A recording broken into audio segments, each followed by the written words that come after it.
Hey, Brobee223 here. Welcome, and thanks for tuning in. This year, I've spent my summer and fall laying out the background for an episode intended to dive into the details around terminal performance of a couple of really popular bonded lead bullets, where I'll get to present results in a way I've never seen done on the internet before. But, with the price of meat the way it is these days, I'm going to try to set the stage of this year's episode with an elk hunt using a 168 grain monolithic copper bullet out of my 308. At a distance of 293 meters, here we go.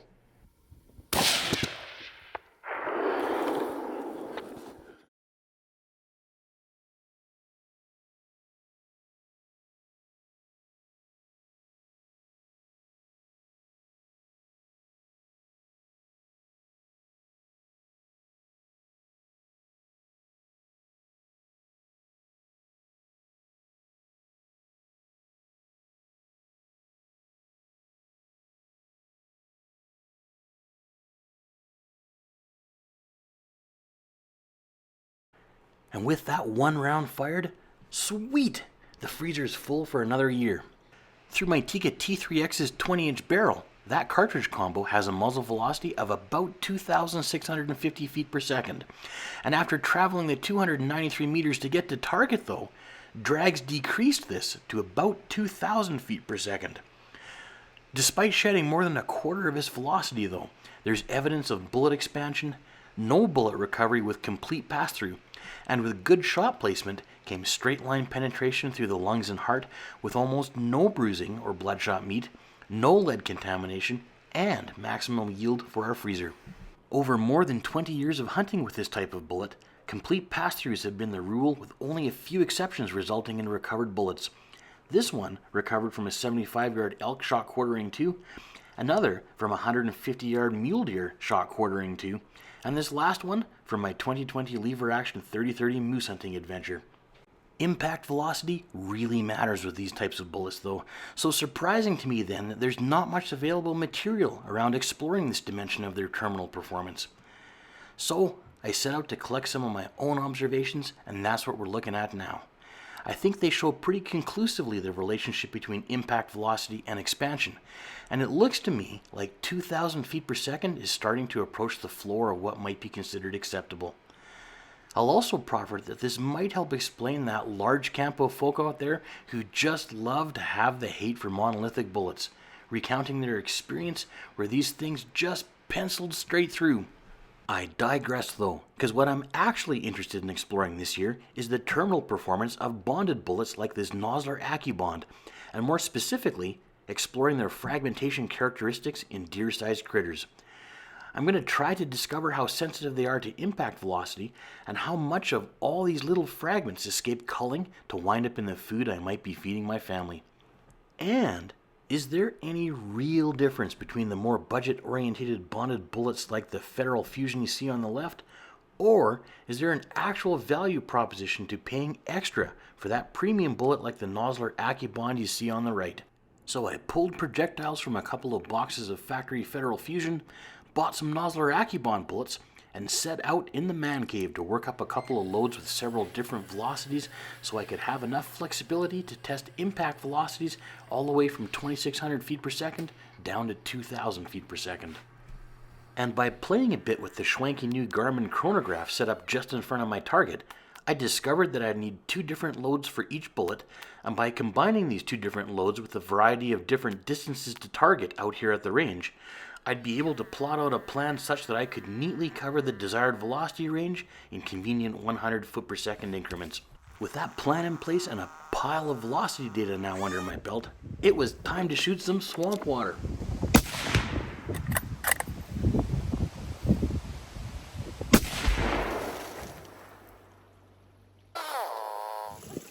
We'd also tested a couple of other bonded bullets like these 172 grain Speer Impacts, but knowing there'd be a limited number of deer tags for us to work with this fall, we decided that we should limit ourselves to the battle of the bonded bullets, Accubond versus Fusion.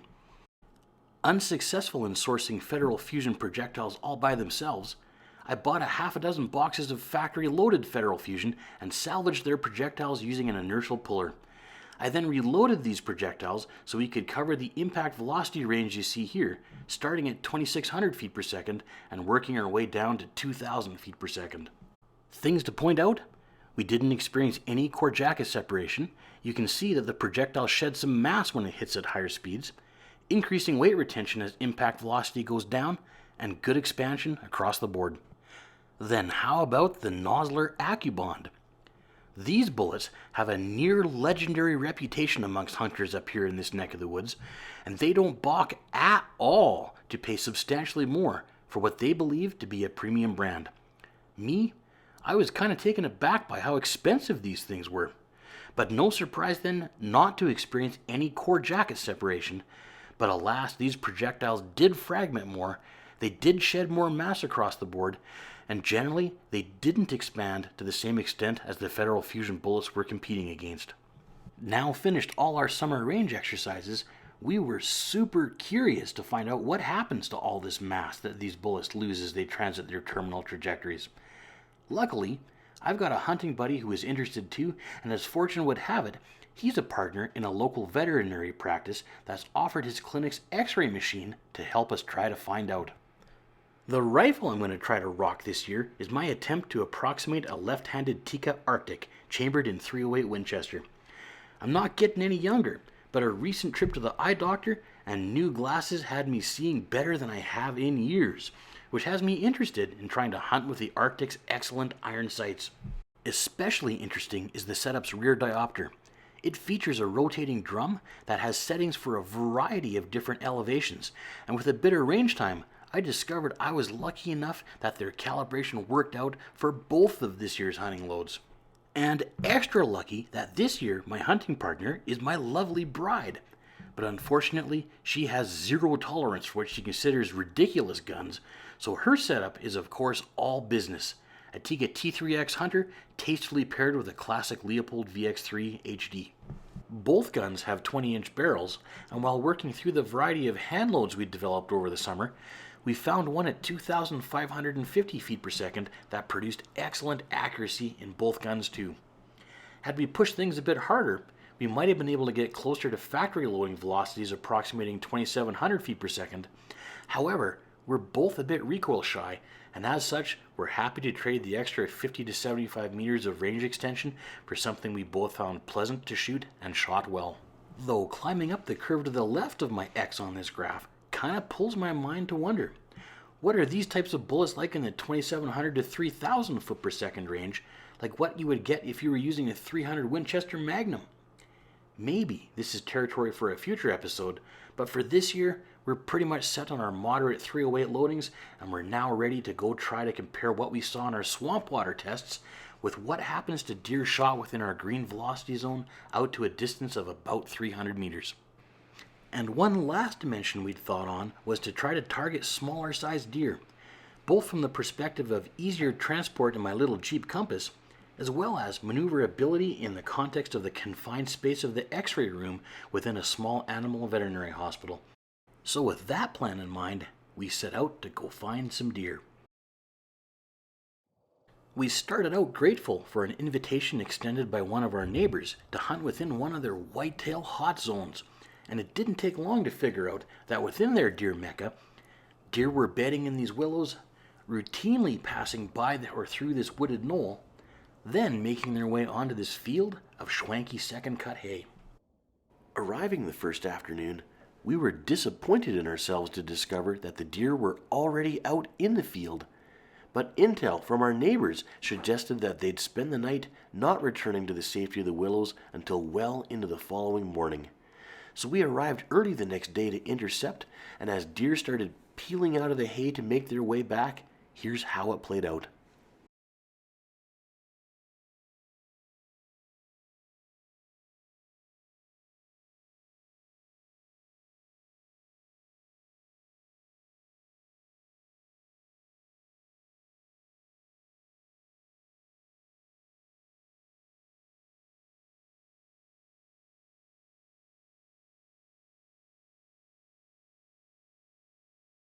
Nuts.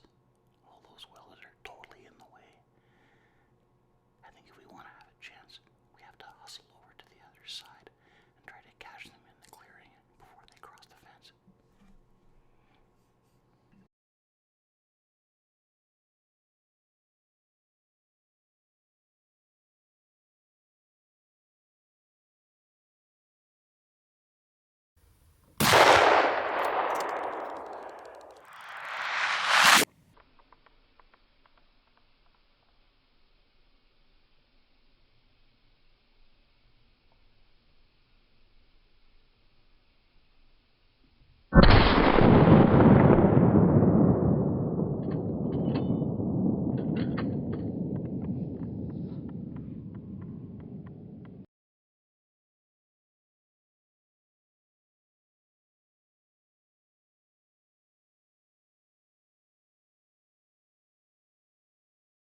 And with that last agonal breath, he was gone.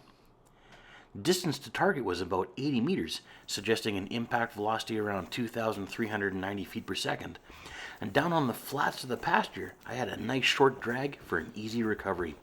The bullet did a wondrous job of shredding the top of his heart, and the entrance exit holes show that he was quartering to just a little more than my mind's eye remembered, and all that excitement of the gun going off.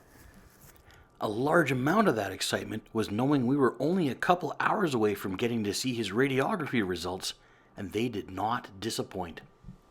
They show that at impact, the bullet narrowly missed his near side leg and shoulder bones, and you can see that very small amounts of lead fragmentation began immediately peeling off the bullet and coming to rest in the meat of his right shoulder.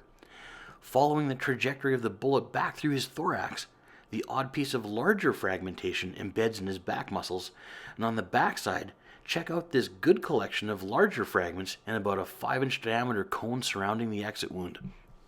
Flipping him onto his side, I was surprised by the degree of dispersion of all those near side very small entrance fragments. They go all the way from his elbow well into his backstrap muscles, something I didn't think we'd see at all. Then, I started contemplating the expanding cone of larger fragments as they passed through his heart and lungs, making me ponder a perspective I often encounter in conversations with other hunters, where they assert that lead bullets just outright kill better and faster than bullets with no fragmentation, such as solid copper monolithics. Lastly, we couldn't help ourselves in the gratuitous X-ray department, checking out his neck and skull too, just out of plain old curiosity. It amazed me to see within the deer's skull just how much anatomy is invested in things like blood flow, surface area, intricate bone support structures, and overall volume with respect to a white-tailed deer's legendary sense of smell. With one more tag for me and 2 remaining for my lovely bride, back out to the woods we went. Our second setup was here, a dip between 2 ridges with lots of deer slime along the bottom, indicating a well-used travel route between a thickly wooded bedding area and a good covered access to the edge of some open grass. This would be our first night of watching this particular field, and we'd scouted out a couple more possibilities of what the deer might do, so we'd set up about 200 yards back from the edge of the dip. Not ideal for my iron sights, but in a way that would also provide an opportunity if they were bedded in a different clump of bush. Minutes after the sun went down, they started coming through the bottom, and I started to feel pretty good about filling my antlerless tag.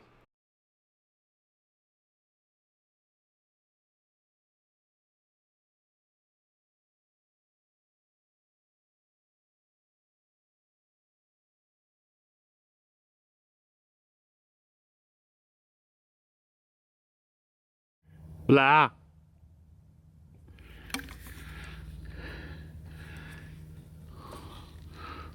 Blah. Eh. Oh, that's a bit further back than I'd hoped, and it brings up a dimension of dark introspection for me.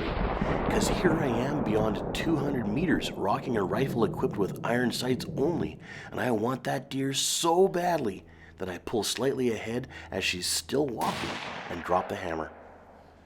I was lucky that she'd hunched up on the other side of the willows, still in sight, to allow a follow-up, but why did I put myself in that position in the first place?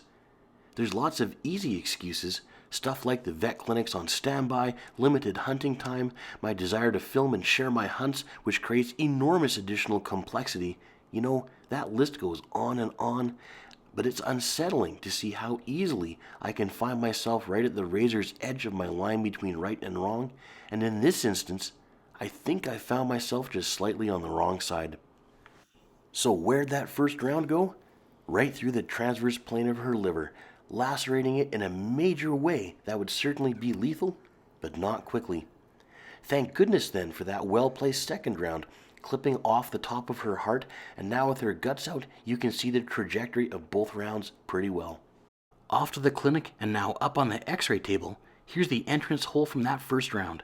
Even though impact velocity of my hand load at 220 meters was on the lower end of our range at 2,149 feet per second, there's still a surprisingly noticeable amount of lead dust. And in retrospect, I'm sad I didn't save her liver, stomach, heart, and lungs in a plastic bag that we could X-ray too, as I'm insanely curious how many fragments we would have found there. Following the trajectory of that first bullet into her thorax, you can see some small fragments embedded along the top, which brings us to round 1's exit hole right alongside round 2's entrance. There's small amounts of fragmentation here too, one large piece along the top of her back, and then quite a bit when we get over to her backside second round exit hole. And I thought this here was particularly interesting.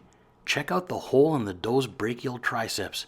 It has a ton of super small fragmentation all around it. I'm pretty sure this is the exit hole of the second round, and if so, that bullet is still shedding all kinds of small stuff even after it's gone through the heart and lungs. And flipping her onto her side, I don't think this really identifies anything new or super revealing, but here's that perspective for you to check out for a few seconds anyway, with large fragments obvious and smaller ones visible if you pause and look hard. And of course, how could we not X-ray her head?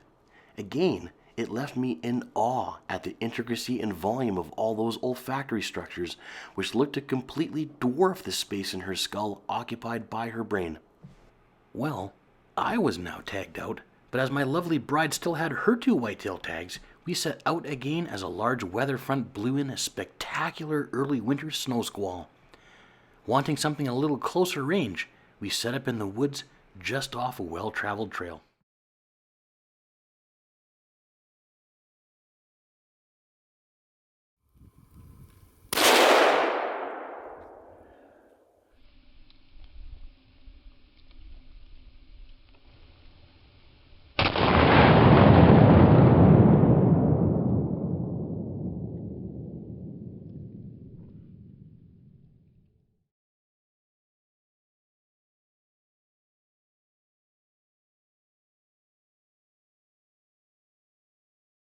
The snow squall let up as we set to the task of recovery, and getting the mature doe split open revealed perfect shot placement with total destruction of all of the structures and vessels coming into the top of her heart.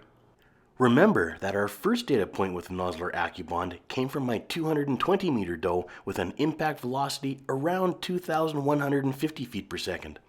But this time, shot much closer at a distance of about 60 meters, the bullet hit going quite a bit faster, something like 2,450 feet per second. Consequently, her X-rays show substantially more fragmentation and substantially more dispersion of that fragmentation away from the line of the bullet through the animal.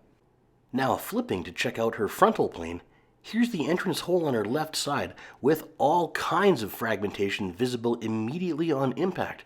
And check out this piece of jacket that found its way all the way up into her shoulder joint. Then, over to her exit wound, again there's lots of jacket and core fragments to be found, especially through what would have been the tasty meat of her backside shoulder muscles. But before we head back out to try to fill our last tag, here was another chance to check out the amazing anatomy of a deer's head. And just to prepare you for something really cool in our last but still to come deer, make sure to check out this mature doe's dental work.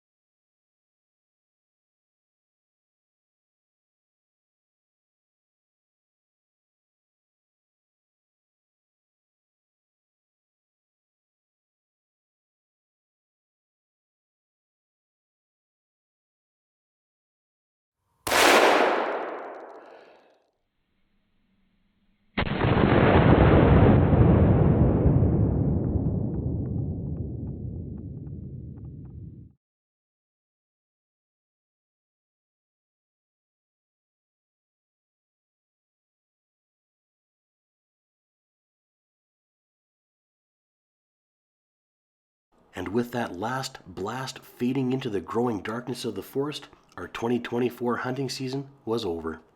Shot at a distance of about 40 meters to get our second federal fusion data point, this puts our impact velocity somewhere around 2,470 feet per second, with a nice neat entrance hole, a surprisingly large exit hole, and complete obliteration of the bottom of this young deer's heart.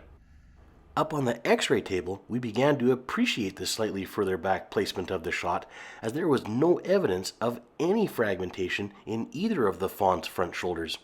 Moving back to the entrance and exit wounds, there is evidence of fragmentation.